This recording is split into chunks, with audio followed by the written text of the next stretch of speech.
Kisah kali ini akan bercerita sebuah kisah yang unik tentang kisah hidup seorang wanita pelacur di zaman Bani Israel.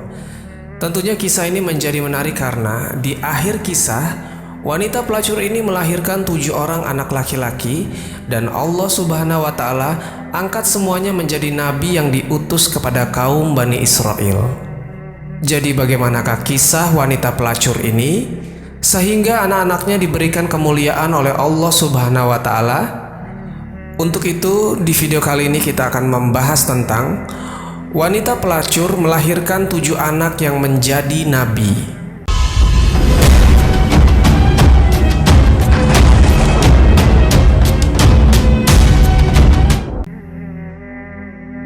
Assalamualaikum warahmatullahi wabarakatuh. Sobat Jazirah Ilmu yang dimuliakan Allah, semoga kita selalu dalam keadaan sehat walafiat. Amin ya rabbal alamin. Kisah kali ini ternukil dalam kitab Tanqihul Qaul, bab ke-23 tentang keutamaan taubat. Di sana diceritakan tentang kisah yang akan kita bahas di video kali ini. Kisahnya begini teman-teman. Di sebuah perkampungan kaum Bani Israel, tinggallah seorang wanita yang sehari-hari bekerja sebagai pelacur. Wanita ini terkenal memiliki paras yang cantik dan mempesona. Setiap laki-laki yang memandangnya, pastilah akan takjub melihat begitu indahnya wajah wanita ini. Wanita ini memiliki sebuah rumah di tengah-tengah kota, dan di rumah inilah ia membuka jasa prostitusinya dan melayani laki-laki hidung belang yang ingin memuaskan nafsunya. Setiap hari, ia membuka pintu rumahnya ini lebar-lebar. Kemudian wanita ini berbaring di atas sebuah kasur, dan kasur ini berhadapan lurus dari pintu rumahnya. Jadi artinya, jika dilihat dari luar, akan nampak dari pintu rumahnya, wanita ini tengah menunggu pelanggannya di atas kasur. Teman-temanku seiman, setiap hari wanita ini melakukan hal ini selama bertahun-tahun, hingga pada suatu hari ada seorang anak muda soleh yang berasal dari kota sebelah. Nah, anak muda ini tak sengaja melintas di depan rumah wanita pelacur ini. Pemuda ini terpana melihat kecantikan yang luar biasa dari wanita pelacur ini, dan pemuda ini tahu bahwasanya wanita pelacur ini tengah menunggu pelanggan-pelanggannya. Entah apa yang ada di pikiran anak muda ini, ketika itu ia tergiur akan kecantikan dari wanita pelacur ini. Maka ia berdoa kepada Allah Subhanahu wa Ta'ala untuk menghilangkan hasratnya itu supaya terhindar dari perbuatan maksiat. Namun keinginan nafsunya tak kunjung hilang dan bahkan malahan semakin menjadi-jadi. Pemuda ini diliputi rasa dilema antara ia harus ikuti nafsunya ataukah ia pergi meninggalkan wanita itu begitu saja. Semakin lama, pemuda ini semakin tak bisa menahan hasratnya kepada wanita pelacur itu. Akhirnya, syaitan berhasil menghasutnya untuk memenuhi keinginan nafsunya tersebut. Kemudian pemuda ini menjual isi tasnya yang ia bawa ketika itu kepada orang-orang di sekitarnya. Maka ketika ia telah berhasil menjual semua barang-barang yang ia bawa, kemudian pemuda soleh ini mendatangi rumah wanita pelacur itu dengan membawa 10 keping koin dinar. Maka setelah pria ini sampai di rumah wanita pelacur tersebut, ia lantas memberikan 10 koin dinar itu untuk membeli jasa wanita pelacur ini. Lalu wanita pelacur ini mengambil uang dinar tersebut dan langsung membawa pemuda soleh ini ke dalam sebuah kamar. Di dalam kamar itu, wanita ini melepaskan pakaiannya dan siap untuk melaksanakan pekerjaannya sebagai pelacur sebagaimana ia telah dibayar oleh pemuda soleh ini. Kemudian wanita ini berkata, "Silahkan Tuan, lakukan sesukamu." Lalu tiba-tiba saja di hati pria soleh ini muncul ketakutannya kepada Allah Subhanahu wa Ta'ala. Tiba-tiba pria soleh ini diam terpaku, badannya gemetaran dan wajahnya menjadi pucat, seolah-olah ia ingin berusaha mengabaikan wanita pelacur itu. Pemuda soleh ini hanya terdiam ketika itu dan dia berkata dalam hatinya, "Sesungguhnya Allah Subhanahu wa Ta'ala melihatku dalam keadaan buruk ini dari atas arsy-Nya. sedangkan aku tengah melakukan perkara yang haram, maka leburlah semua amal-amalku selama ini. Hati pria soleh ini menjadi tambah takut kepada Allah Subhanahu wa Ta'ala. Wajahnya pun semakin pucat. Melihat wajah pria soleh pelanggannya ini pucat, kemudian wanita ini berkata, "Ada apa, Tuan? Apa yang terjadi padamu?" Lalu pria soleh yang sedang ketakutan ini berkata, "Sesungguhnya aku takut kepada Allah Subhanahu wa Ta'ala, Tuhanku dan Tuhanmu. Bolehkah kiranya aku keluar saja dari sini?" Mendengar ucapan pria ini, wanita pelacur ini pun menjadi kesal dan dia berkata, "Sesungguhnya di luar sana banyak laki-laki yang ingin melakukan ini padaku. Maka kerjakanlah seperti apa yang orang-orang itu inginkan." Sambil menunduk lemas, pria soleh ini menjawab, "Maaf Nona, sepertinya aku membatalkan niatku itu. Kau ambil saja uang yang sudah kuberikan itu, dan tolong izinkan aku keluar dari tempat ini." Teman-temanku seiman, rasa kesal wanita pelacur ini berubah menjadi penasaran. Lalu wanita ini bertanya, dia bilang, "Wahai anak muda, memangnya sebelum ini kau belum pernah melakukan ini sekalipun?" Kemudian pria soleh ini menjawab, "Aku belum pernah sama sekali, dan ini untuk pertama kalinya." Lalu semakin penasaran wanita ini bertanya lagi untuk terakhir kalinya, "Maka dari manakah asalmu dan siapa namamu?" Kemudian pria soleh ini menjawab, "Aku adalah Fulan. Aku berasal dari kota sebelah." Lalu setelah ia menjawab, pria soleh ini pun segera buru-buru pergi meninggalkan rumah wanita pelacur itu. Pria ini langsung berjalan pulang menuju rumahnya. Sobat Jazirah Ilmu yang dimuliakan Allah, tak lama setelah ditinggalkan pria soleh itu, rupanya hati dari wanita pelacur ini terketuk hatinya. Rasa takut kepada Allah Subhanahu wa Ta'ala pun mulai bermunculan dalam hatinya. Sampai-sampai dia berkata pada dirinya sendiri, padahal baru pertama kalinya pemuda itu melakukan dosa, namun hatinya dimasuki oleh ketakutan luar biasa pada Tuhannya. Sementara itu, aku telah melakukan perbuatan dosa ini selama bertahun-tahun. Dan Tuhan yang dia takuti adalah Tuhanku juga. Seharusnya ketakutanku lebih besar daripada ketakutannya.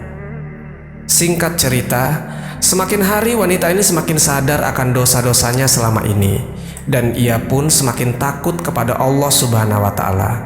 Lalu pada saat yang sama, wanita ini mulai menutup pintu rumahnya, dan sejak saat itu dia tak lagi melayani laki-laki hidung belang yang mau menggunakan jasanya itu. Kemudian sejak saat itu wanita ini mulai mengenakan pakaian yang buruk dan kusut sebagai bentuk kehinaan diri terhadap Allah Subhanahu wa Ta'ala. Dan sejak saat itu pula, pelan-pelan wanita ini mulai melaksanakan ibadah yang dikehendaki Robnya. Semakin hari, wanita pelacur ini berubah menjadi seorang wanita solehah yang senantiasa mengingat Robnya kapanpun dan dimanapun. Orang-orang di sekitarnya pun takjub akan perubahan drastis dari wanita ini.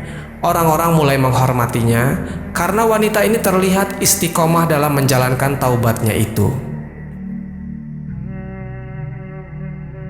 Teman-temanku seiman, pada suatu hari wanita ini pun mulai berpikir tentang pria soleh tempo hari yang membuat ia sadar akan dosa-dosanya selama ini. Dia berkata pada dirinya sendiri, "Sepertinya aku harus mencari pria soleh itu, dan mungkin saja dia mau menikahiku, supaya aku selalu berada di sisinya, dan supaya aku bisa belajar tentang perkara agamaku. Mudah-mudahan dia bisa menjadi penolongku untuk melakukan ibadah kepada Tuhanku."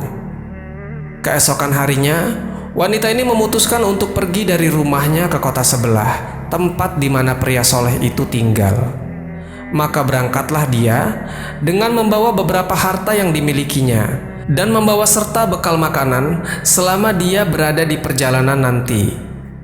Setelah menempuh perjalanan yang cukup jauh, akhirnya wanita ini pun sampai di kota sebelah, dan langsung saja ketika itu ia bertanya kepada orang-orang di manakah rumah si Fulan. Lalu sebahagian orang-orang ada yang mengenalnya, maka diantarlah wanita ini ke rumah pria soleh itu. Tak lama setelah itu, sampailah wanita ini di depan rumah pria soleh ini. Kemudian si wanita ini lantas mengetuk pintu rumahnya dan mengucapkan salam. Tak menunggu waktu lama, ada seseorang yang keluar dari dalam rumah tersebut. Rupanya benar, yang keluar adalah pria soleh itu. Pria soleh ini langsung kebingungan ketika itu. Dia bilang, "Anda ini siapa ya? Ada yang bisa kubantu?" Karena ketika itu wanita ini menggunakan cadar, makanya si pria soleh tak mengenalinya. Lantas, si wanita membuka sedikit cadarnya agar si pria soleh mengenali siapa wanita yang datang ini. Setelah cadar itu dibuka, si pria soleh langsung terkejut. Ia mengingat tentang apa yang hendak terjadi antara dirinya dan wanita itu tempo hari. Seketika itu pula, pria ini menjerit keras, lalu tubuhnya jatuh tersungkur ke tanah, dan akhirnya pria soleh itu pun meninggal dunia saat itu juga. Padahal si wanita belum menyampaikan maksud kedatangannya ke sini. Namun Allah Subhanahu wa Ta'ala berkehendak lain. Pria ini meninggal dunia lantaran ia terkejut akan kedatangan wanita ini. Mengetahui bahwasanya pria ini meninggal dunia, wanita ini menjadi sangat sedih karena ia tidak bisa melaksanakan keinginannya untuk menikah dan belajar agama dengan pria ini. Teman-temanku seiman, setelah pria soleh ini selesai dimakamkan, ketika itu wanita ini bertanya kepada masyarakat, apakah pria yang baru saja meninggal ini memiliki saudara atau seorang kerabat? Maka ketika itu orang-orang memberitahu bahwasanya pria soleh ini memiliki seorang saudara laki-laki. Lalu wanita soleh ini meminta ketika itu untuk diantarkan kepada saudara laki-laki pria soleh ini. Kemudian setelah bertemu dengan saudara laki-laki pria soleh ini, wanita ini menceritakan kisahnya dan kisah dia bagaimana ia bisa sampai di kota ini. Lalu wanita ini meminta agar saudaranya ini yang menggantikannya untuk menikah dengannya. Tapi awalnya saudara laki-lakinya ini menolak. Dia bilang, "Aku seorang pemuda yang miskin. Aku berbeda dengan almarhum saudaraku itu." Lalu wanita ini menjelaskan bahwasanya ia membawa sejumlah harta bersamanya dan mungkin saja harta itu cukup untuk beberapa tahun ke depan, selagi mereka sambil bekerja untuk mencari penghidupan yang lebih layak. Dan saudaranya pun menyetujuinya karena wanita ini memiliki maksud yang baik. Selain ia ingin menikah, ia juga ingin belajar agama dan ingin senantiasa mendekatkan diri kepada Tuhannya. Berhubung saudara laki-lakinya ini merupakan orang soleh, akhirnya tak lama dari itu keduanya pun menikah. Dan selama masa pernikahannya tersebut, keduanya selalu senantiasa berupaya mendekatkan diri kepada Allah Subhanahu wa Ta'ala serta menjauhi segala larangannya. Hingga pada suatu hari, wanita ini melahirkan seorang putra dan Allah Subhanahu wa Ta'ala angkat anak ini menjadi seorang nabi. Bahkan tak hanya itu, keenam anaknya yang lahir setelah itu, Allah Subhanahu wa Ta'ala pun muliakan semuanya menjadi nabi juga.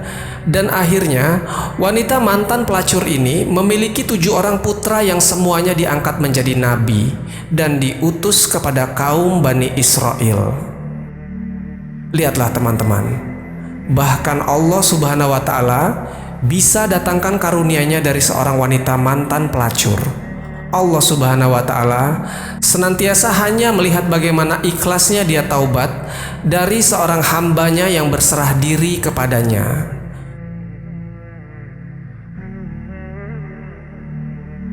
Wallahu a'lam bishawab. Jadi itulah kisah tentang wanita pelacur melahirkan 7 anak yang menjadi nabi. Semoga kisah ini bermanfaat. Lebih dan kurangnya mohon dimaafkan. Yang benar datangnya dari Allah Subhanahu wa Ta'ala.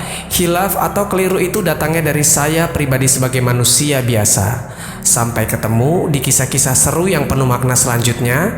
Saya akhiri. Wassalamualaikum warahmatullahi wabarakatuh.